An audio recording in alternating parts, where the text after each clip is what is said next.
Welcome to another edition of GW Unspoken, where we discuss that we typically talk about, but probably should. And we're here for Season 5, Episode 1. Looking forward to this episode, actually. It's my favourite because it's talking about technology, and there's a lot of people out there who say, Gary, geez, all you talk about is the negative effects of technology. Well, maybe there's a reason for that. I don't know.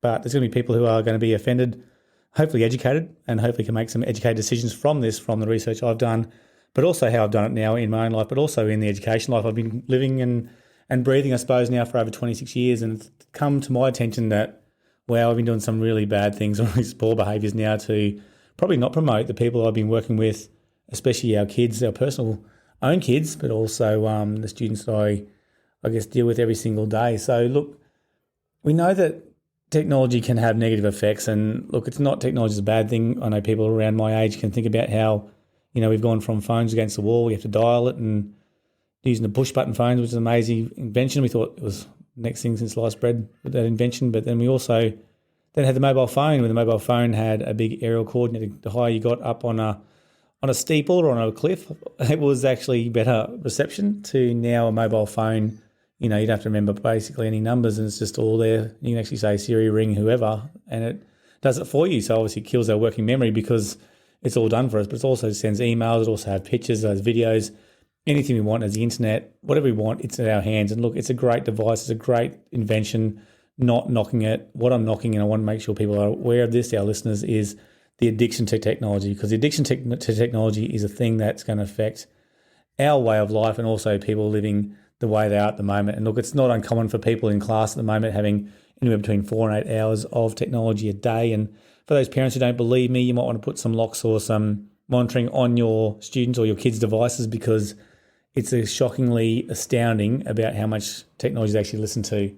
And the problem is that, based on our brains and the way they're developed, our brains can't cope with it. Our brains cannot cope with the speed at which we are getting information now from technology. I'm especially talking about social media, but also how our brains can be doped up through dopamine, through things like gaming as well.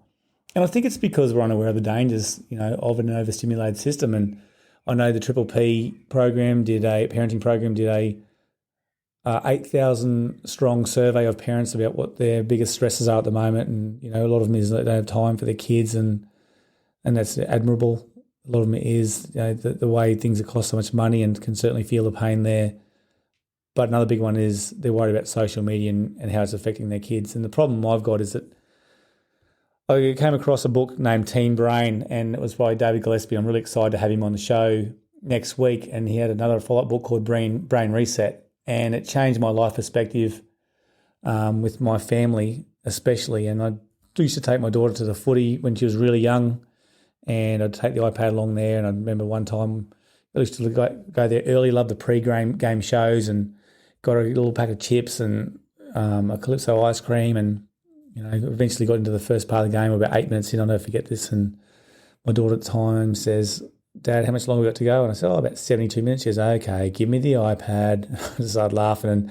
And, she was on a game, and she was away. And it was quiet for me. It was easy for me. And I think for a lot of parents, it's a lot quieter and easier, especially when you're busy and you've had a hard day. You just want the kids to be quiet. And so we put them in a room, put them on technology, and we think they're safer. But when you think about it, you wouldn't give your kid unfettered access to alcohol, drugs, smoking, pornography, and unfortunately our technology can, make us susceptible to all those things. And it's really scary. And I think reading this book from David Gillespie, the first one, especially Teen Brain, changed my life perspective massively, and realised that we need to slow our brains down and be present, because if we don't, then we know that our kids are going to be, doped, being up to the eyeballs. They won't be able to focus on anything. Things are going too fast.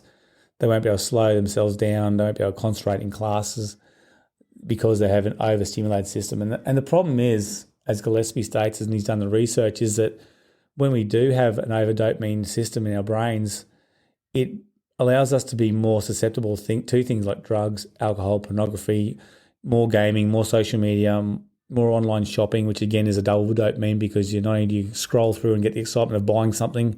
I know my girls like doing that with Shein orders, for example. But then there's a second dopamine of when it actually arrives on their door or on the door. So it just speeds all those things up, and it opens up those neural pathways to be have more chances of being addicted to other things and substances down the track. Now, two things come from this. Number one is a lot of parents will say to me, well, that won't happen to me. I know my child. Unfortunately, that's not the way addictions work. You might have the most pleasant, beautiful child or teen who you trust, and that's great. I'm not knocking that. But unfortunately, the way our dopamine centers are working, they can get addicted to any of these things without us even knowing because it's happening behind closed doors.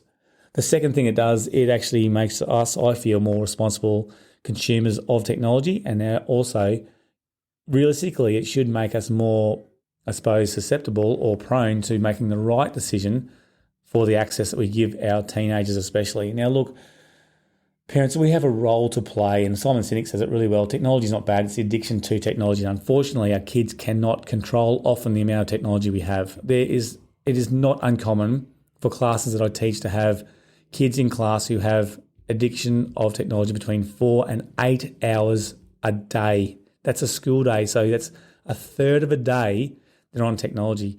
I saw a student the other day and they showed me the settings and they said, yeah, I'm on it probably about 8 hours a day average. And I went, how do you get 8 hours? Where do you find 8 hours in your day to actually be on it? That's like by the time they're 90, they've actually had 30 years constant on technology. That means sitting in the corner, no going to the toilet, no food, no sleeping.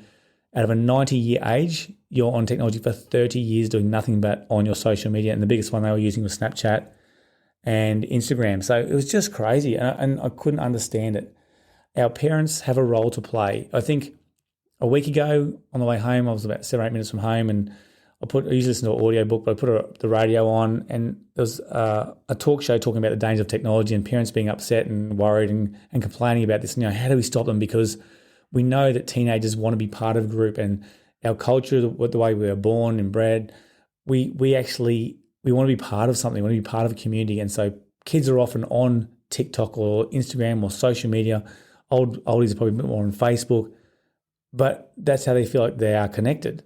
Now, unfortunately, that the people on the show was actually saying, well, we don't know what to do. I've got kids of my own and I want them to feel accepted, but I just don't know what the right balance is. And here's the balance. Get them off the technology. Get them off. More than 2 hours a day is enough.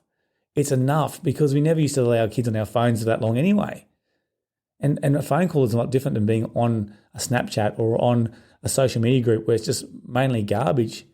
We know stereotypically that boys are addicted to gaming because of testosterone and dopamine levels work hand in hand and they love risk. And we know women, again, stereotypically are social networkers, and so all the social media is perfect for them. But unfortunately, that's where a lot of our addictions come with girls, and their identity comes with that, or their lack of identity. And if there's some kind of bullying, or if they take something the wrong way through a picture or a message, it can easily lead to things like eating disorders. And I've seen it so many times now. And it's dangerous. We have a job to do. And let me ask you this question. For people that are listening to this right now, teens will be listening to this. I know parents will be listening to this. Here's a thought. If you know that an addiction to technology is going to allow your child, or going to allow you yourself, if you're a teenager right now, more chance of drugs, alcohol, pornography, online gaming, more social media, online, all these things that are going to actually have you more susceptible to more dangers, why would you still allow, or why would you still be on technology? You have a role to play. It's crazy. It's crazy. I hear people say, oh, it's okay for you, Gary, because you've never really put your kids on technology for this long. Now I'd have to break the cycle. Yeah, break it. Break the cycle. You've got a job to do. Don't say how hard it is or how you're scared or it's dangerous or you don't want to fight with your teenager. Would you prefer them just to be on there and hope to hell that they don't get addicted? We have a job to do. I know it is part of our culture to be accepted. Our kids still go camping with their friends. They still have birthday parties and their friends come along. It is not a thing they have to have over and over again. Please, I want you to listen to this. It's so important. Our society is going downhill fast because of the addiction to technology and what it does. We can see the behaviours. We can see the outbursts that kids often have with their parents when they get asked to take off their technology. It is affecting it. So how do we do it? We set boundaries. We set boundaries for our kids that are consistent, predictable, and become a routine. It's not that difficult. At the start it is. It's like, I think Gillespie talks about how it's like heroin and cocaine mixed together is like, that's how much the addiction can be with technology. We need to make sure we police that and look after our teens, because otherwise they're going to be more susceptible to getting into more dangers. And look, I look forward to coming to episode 2, season 5, with some strategies around that and also ways that we can also assist our teens with that. And so I want to thank you for joining in this episode. And obviously, as usual, love your feedback and look forward to hearing from you soon.